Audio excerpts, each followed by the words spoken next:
Witam wszystkich, z tej strony Mike, Sideways Garage.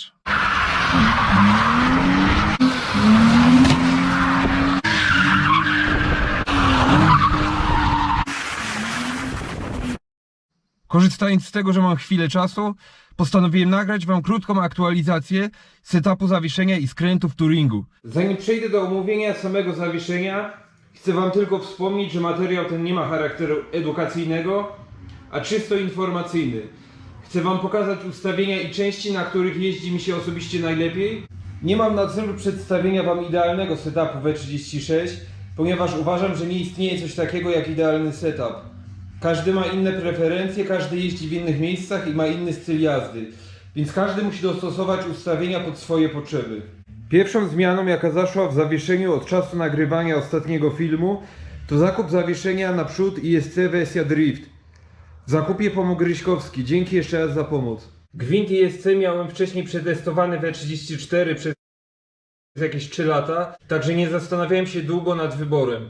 Mam również porównanie do innych produktów w podobnej cenie typu HSD, D2, BC Racing, jednak mi osobiście najbardziej pasuje ISC.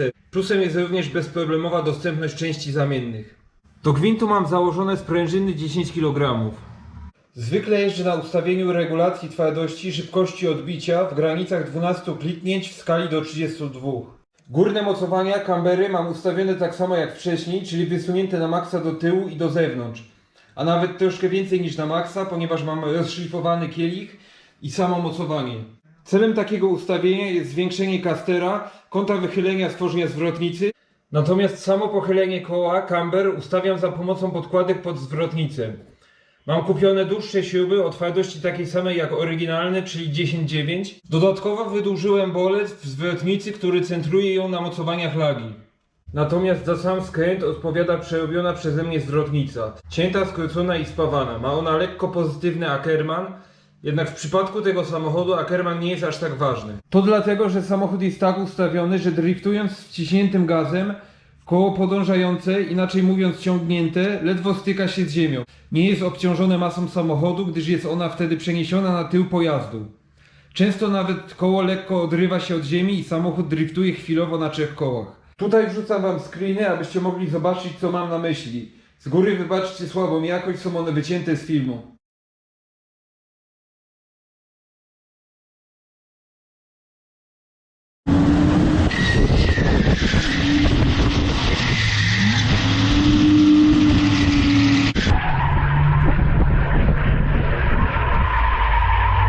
Na takie zachowanie samochodu wpływ ma kilka czynników, między innymi.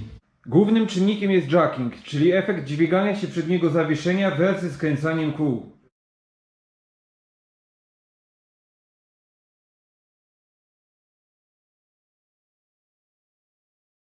Następnym jest promień skrętu koła, na który wpływ ma ET felgi i grubość dystansu. Ja u siebie mam felgę ET10 i 30 mm dystansu, czyli wychodzi ET-20.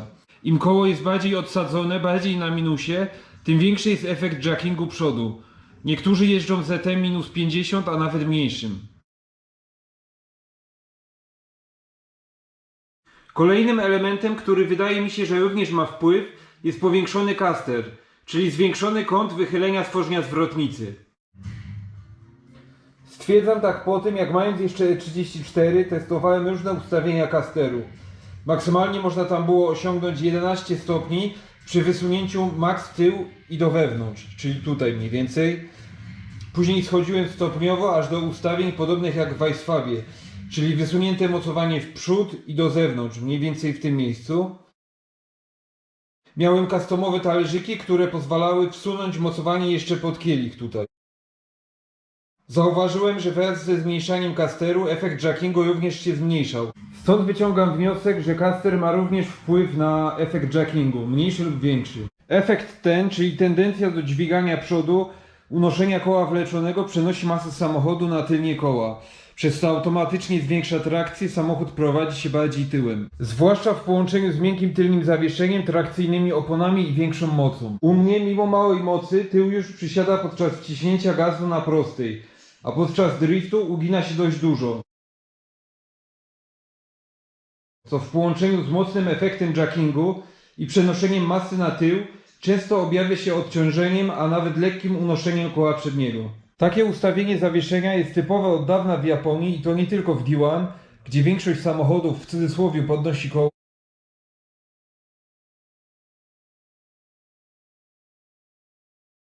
Jednak również w ligach amatorskich i wśród osób nie biorących udziału w zawodach, a jeżdżących czysto dla fanu. Bardzo często można zaobserwować takie zachowanie pojazdu na technicznych torach typu Meihan. Jednak od jakiegoś czasu możemy zaobserwować dźwiganie koła i przenoszenie masy na tył już na całym świecie, m.in. w FD, Driftmaster, w RDS-ie, a nawet wśród polskich zawodników, na przykład u Piotra Więcka w jego S15 i w nowo budowanej Suprze, która podnosi koło dość wysoko już na testach. Coraz więcej osób, nie tylko startujących w zawodach, lecz jeżdżących dla siebie na torze czy na eventach, ustawia w ten sposób samochody, widząc, że zachowują się dużo lepiej i to niezależnie od mocy.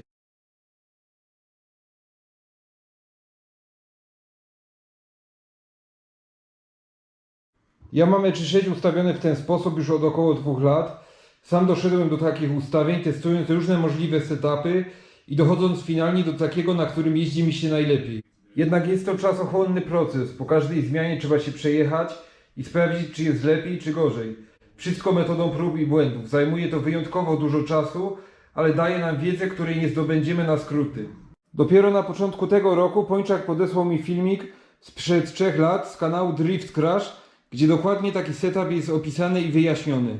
Link wrzucam w opisie filmu. Nie wspomnę już o procesie budowy i ustawieniu zawieszenia W34, które zajęło kilka lat, zanim zaczęło prowadzić się tak jak chciałem. Ale to już temat na osobny materiał. Ostatnią zmianą w przednim zawieszeniu była zmiana wahaczy z prostych CNC71 na wersję poprawioną, czyli giętą, gdzie stworznie siedzą pod dużo lepszymi kątami. Także zmiana w konstrukcji jest na pewno na duży plus. Względem poprzedniej wersji widać duży progres. Wahacz jest również tak samo solidnie wykonany.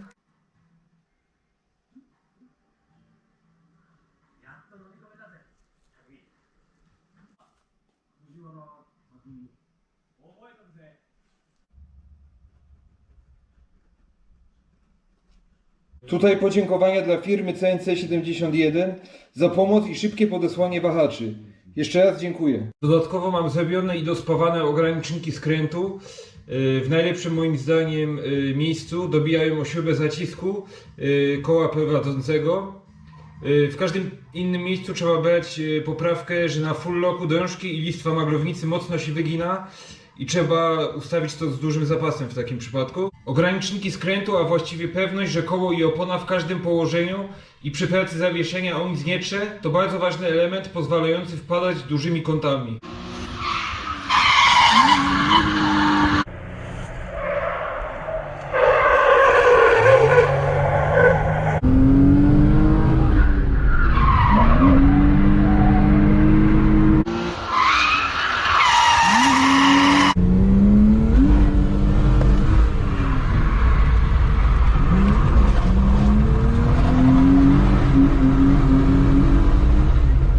No i tym samym temat przedniego zawieszenia mamy omówiony.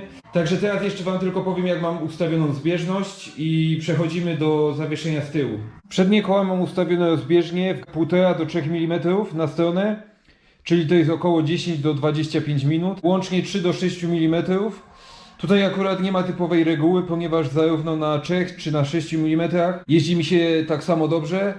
Jednak powyżej 6 mm włącznie bym już nie ustawiał, ponieważ wydaje mi się, że nie ma sensu, a opony będą nam się naprawdę dużo szybciej ścierały. Tutaj mówię o swoim samochodzie, bo wyjątkiem może być, jeżeli ktoś ma na przykład jakieś agresywne adaptery z zerowym Ackermanem albo nawet z Ackermanem negatywnym, no to wtedy musi ustawić więcej tej rozbieżności, tak żeby to auto się jakoś prowadziło. Ale ja osobiście nie jestem fanem takich rozwiązań. Negatyw mam aktualnie w granicach 4 stopni. Nie ustawiałbym już więcej, bo powyżej gdzieś tak 4,5 stopnia nie ma w ogóle hamowania na mokrym, na prostych kołach. A z racji, że jeżdżę tam gdzie jeżdżę, no to potrzebuję, żeby ten samochód dał się w każdych warunkach zatrzymać. Na zimę na pewno zmniejszę do jakichś pewnie 3 stopni, ale jeżeli ktoś jeździ na suchym na torze, to śmiało można ustawić więcej. 5, 6 czy nawet 8 stopni wedle uznania, tak jak tak, żeby się komuś po prostu jeździło dobrze. Zawieszenie mamy już w całości omówione. Teraz przechodzę do zawieszenia z tyłu.